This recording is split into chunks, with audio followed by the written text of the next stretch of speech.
தேசிய ஜனநாயக கூட்டணியில் கடலூர் தொகுதியில் போட்டியிடும் பாமக வேட்பாளரும் இயக்குநருமான தங்கர் பச்சா வேப்பூர் மற்றும் அதன் சுற்றுவட்டார பகுதிகளில் வாக்கு சேகரிப்பில் ஈடுபட்டார்.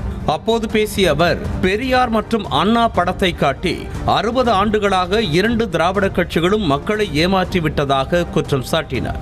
பெரியார் மாதிரி ஒரு தலைவர் நிற்கல, காமராஜர் மாதிரி ஒரு தலைவர் இல்லை, அண்ணா போன்ற தலைவர்கள் இல்லை. அவங்களுடைய படத்தை போட்டுக்கிட்டு அதை அரசியல் தொழிலாக பண்ணுறவங்க தான் இருக்காங்க. மாறி மாறி மாறி மாறி மாறி 2 கட்சிகளும் ஓட்டு போட்டு நடுத்தரில் நிற்கிறீங்க. அதிமுக கூட்டணியில் மத்திய சென்னை தொகுதியில் போட்டியிடும் தேமுதிக வேட்பாளர் பார்த்தசாரதி பிரச்சாரத்தில் ஈடுபட்டார். சென்னை அரும்பாக்கம் சக்தி நகரில் வீதி வீதியாக சென்று வாக்கு சேகரிப்பில் ஈடுபட்டார்.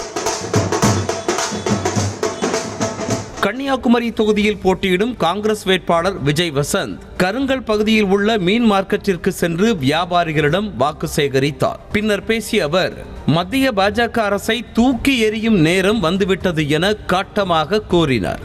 மத்தியிலான பாஜக அரசு பொய் வாக்குறுதிகளை கொடுத்து ஆட்சிக்கு வந்தவர்கள் வெறும் வாக்குறுதிகளை பொய்யாகவே வைத்துக் கொண்டிருக்கிறார்கள். எந்த ஒரு நல்ல திட்டத்தையும் நமக்கு குமரி மாவட்டத்துக்கும் சரி தமிழ்நாட்டுக்கும் அவர் கொண்டு வரவே இல்லை. இந்த ஆட்சியை தூக்கி எறியும் நேரம் வந்துவிட்டது. திருப்பூர் மக்களவை தொகுதி பாஜக வேட்பாளர் முருகானந்தம் அந்தியூர் பகுதியில் தேர்தல் பிரச்சாரத்தில் ஈடுபட்டார். அப்போது பேசிய அவர், செல்லுகின்ற இடமெல்லாம் மக்கள் சிறப்பான வரவேற்பை கொடுப்பது பாஜகவை வெற்றியை நோக்கி அழைத்து செல்வதை போல உள்ளதாக நம்பிக்கை தெரிவித்தார்.